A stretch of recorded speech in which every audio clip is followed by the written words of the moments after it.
What up? You already know it's story time.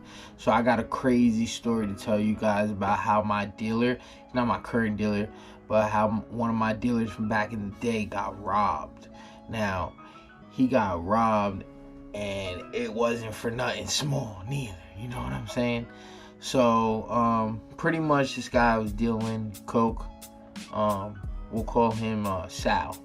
So Sal was dealing coke, and he was he had a good connect. You know, he had a lot of coke. He had a good connect. I believe his connect was coming from like down south. I don't really know his connect or none of that stuff, but whatever. So one day, I go to meet up with him, whatever, and he just tells me this story. He's just like, man, I got robbed. And I'm like, what? What happened? Like, what happened last, you know? It was like the week before, whatever. So I'm like, what? What happened to you? Like, what? You know? So he's just like, man. So he tells me how he met these guys from down south, right? And this is in New York. So he met these guys from down south, and they like had like a house or something up here in like upstate New York or whatever, and they had this house, and they had nice cars. They had like Corvettes and Hummers, and you know, they had nice cars, big rims, all that stuff. They fit the part. So pretty much my boy got introduced to him through another person, and they link up and they wind up buying like 1,000 grams or something like that from him, right? Which is like 2 pounds of coke. So they give him this 1,000 grams. He makes the sale for this 1,000 grams, like two pounds of coke or whatever. And he's like, everything's good, you know. He made the sale. He made the money. They went along, did their thing. Bada bing, bada boom. Everything done. So, you know, Sal's going about his business. Goes to Rio, whatever. Now, Sal has kids and stuff. So, his baby mom and his kids, like, I guess they had shared custody or whatever. Or what, I don't know. But he had the kids this week, one particular weekend. So, he had his kids, 2 of his kids, which are like 5 and 6 years old, maybe. And he pretty much gets a call from one of the guys. And the guy gives him a call, and he's just like, hey, man, we need another something. Come meet us over here. I'll send you the address to the spot, whatever. And, you know, let's make it happen. So I guess the first time they did the transaction was at his house. So the second time they were going to do the transaction at their house. So he tells them, like, yeah, I'll meet up with y'all. Just give me a second. Send me the info, you know, the address or whatever the case may be. Send me the info, and, you know, I'll head over there shortly. So he got his kids, but he also has the work all in the crib and stuff. So he's like, damn, I can't bring my kids to this deal, but this deal is going to be a lot of money. So, like, let me leave my kids here and go make the deal. So that's what he decides to do. He leaves the kids at his house. He grabs 2 pounds of cocaine, which is 1,000 grams. He takes that shit and he drives over to the address. Now, when he pulls up, he's never been there before. So it's this nice big house. It's got 4 nice cars in the driveway or whatever. And he just pulls up and he just goes inside, and he's just like, hey, what's up? So he said when he gets in there, he said there was a guy over by the pool table playing pool, and then there was a guy over by the couch, like near the coffee table or something like that, and he was counting money. So he had all the money out and stuff like that. Now, I don't know how that all works when it comes to drugs and money, but you know, I don't think you should have $20,000 and a pound of cocaine in the same place. I mean, call me crazy, but I think that's just like, damn. But so pretty much they got the money, they're counting it up in the money machine, whatever, on the counter. He walks over to the pool table, puts down the bag, opens it up. As soon as he opens up the bag, he hears other doors opening in the in the other parts of the house or whatever. Like, it's a big house, so he hears the other doors opening, and then he's starting to hear like click clacks, like, you know, the straps is out. Someone went and got the straps. So he turns around.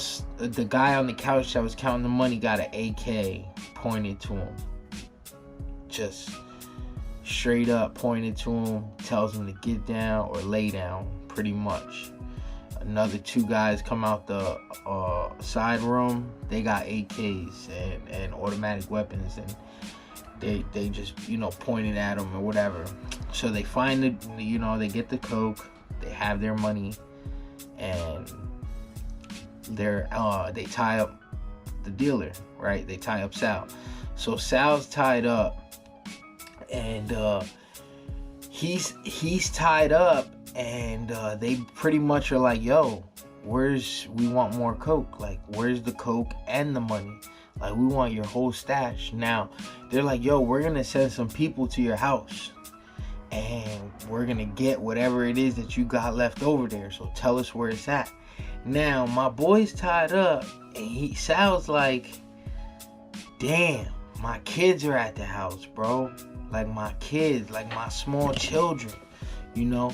And he's just like panicking. He's just like, yo, my kids are at the house. Like, don't go there, please. Like, you know, all he's thinking about is his kids. And it's like, damn, you should have been thinking about that shit when you first left the crib, when you first left them kids. You know what I'm saying?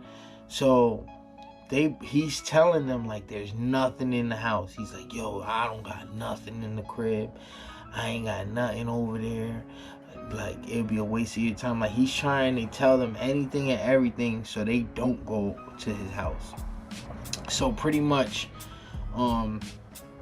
they wind up tying his hands behind his back and then putting a cigar cutter on his fingers.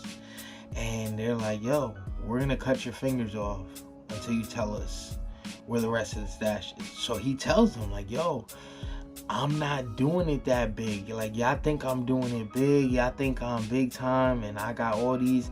Like, I ain't even doing it big like that. Like, I just got a little small plug here, and I got a little this and that, and that's it. And I'll give you whatever it is that you want. Just take whatever you want, blah, blah, blah, blah. I don't know what was said specifically, but I know that they wound up leaving. So now they leave him tied up in that house. They pack up everything.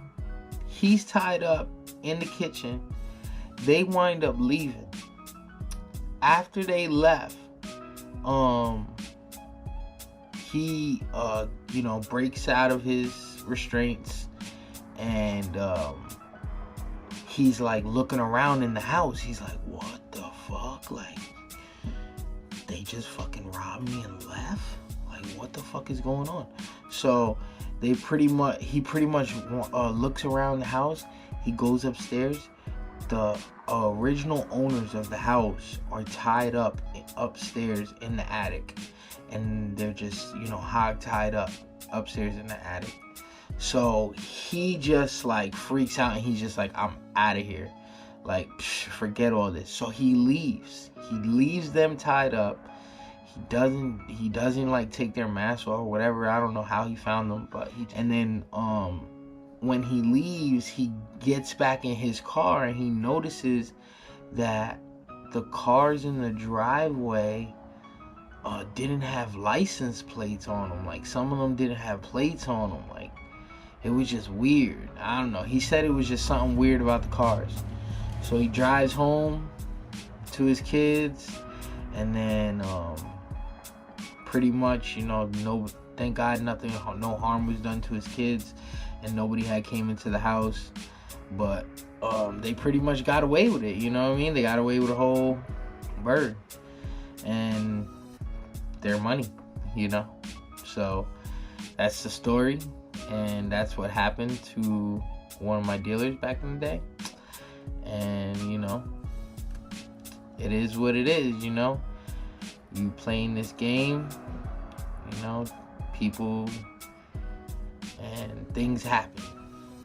So, you know, don't sell drugs and don't get involved in bad stuff like that, because at the end of the day, it's not worth it. None of that stuff is worth it. So that's the story about my drug dealer getting robbed. Peace. I hope you guys enjoyed it.